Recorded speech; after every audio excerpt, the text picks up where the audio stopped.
Tervetuloa katsomaan Leväsaaren kesämökkisanomien YouTube-kanavaa.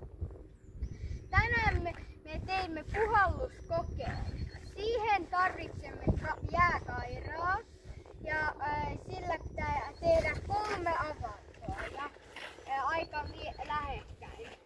Sitten tarvitsemme putken. Ei ole väliä minkä värinen, minulla on nyt vihreä putki.